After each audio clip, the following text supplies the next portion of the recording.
Good morning, everyone, and welcome to today's lesson on language concepts. Today, we will explore important grammar concepts that we use in everyday English. By the end of this lesson, you will be able to identify singular and plural nouns, adjectives and their degrees, homophones, idioms, and lastly, past and present verb tenses. Let's get started. Firstly, we will be looking at singular and plural. Singular means one. For example, the cat is on the roof.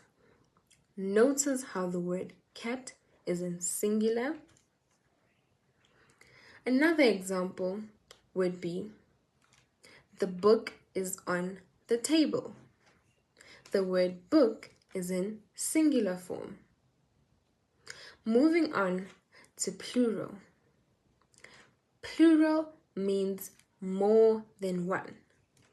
For example, two cats are on the roof.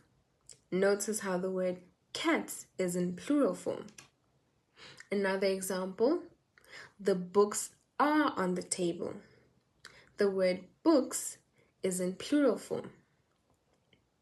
Now, who can give me the plural form of the word pen?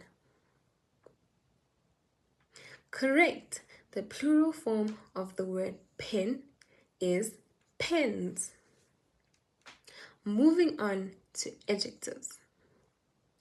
An adjective is a word that describes the noun.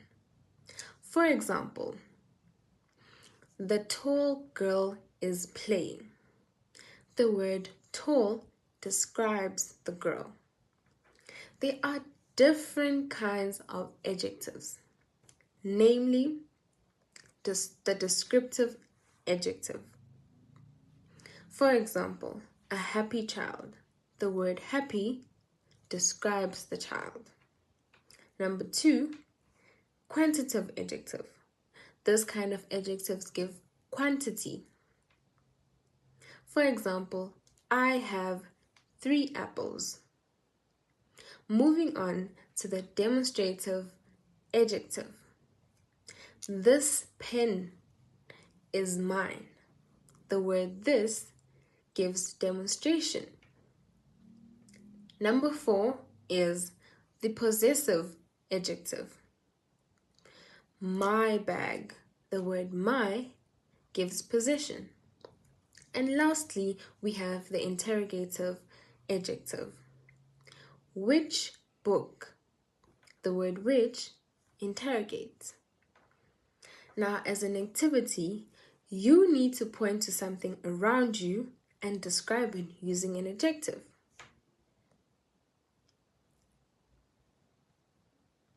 I could give you an example. This pen is red. Moving on to degrees of comparison. We have different forms, namely the positive degree. For example, this house is big. Moving on to the second form, the comparative degree. This house is bigger than that one. The superlative degree is the third form. This house is the biggest house in the street. In the comparative degree, we add the letters ER. In the superlative degree, we add the words the letters EST. Now, who can give me a sentence using the word beautiful in the superlative form? This boy is the tallest in the class. Notice how I added the letters EST. Moving on to simple present tense.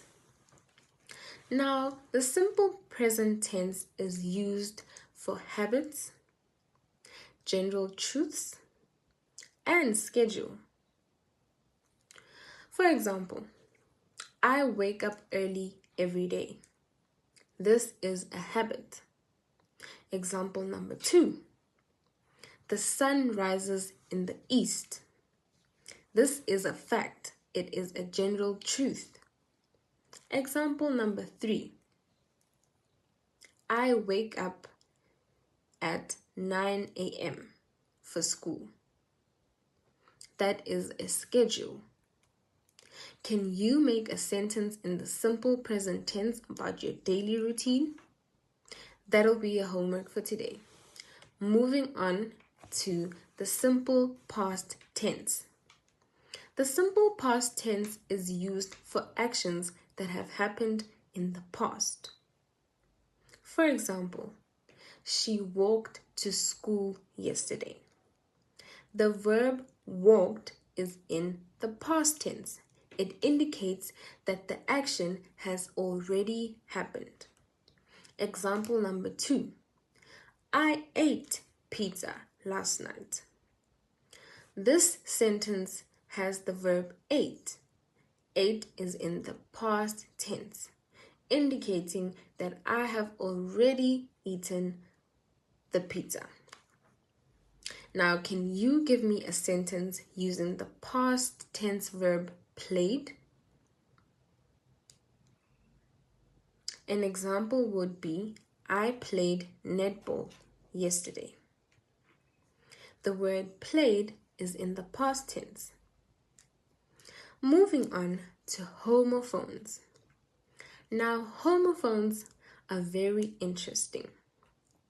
These are words which have the same sound but have different meanings and different spellings. For example, the word right, spelled R-I-G-H-T. This could be used to give direction, like turn right after you see the park. Example number 2, using the word right, spelled R-W-R-I-T-E. That could be used in a sentence like, I write down my feelings every day. Moving on, as an activity, I'll say a word and you'll tell me which homophone it is. For example, if I say the word right, you need to tell me if it's a spelling word or if it's direction. For example, 2. You need to tell me if I'm talking about the number 2 or the word that is used to describe a lot of something, spelled T-O-O.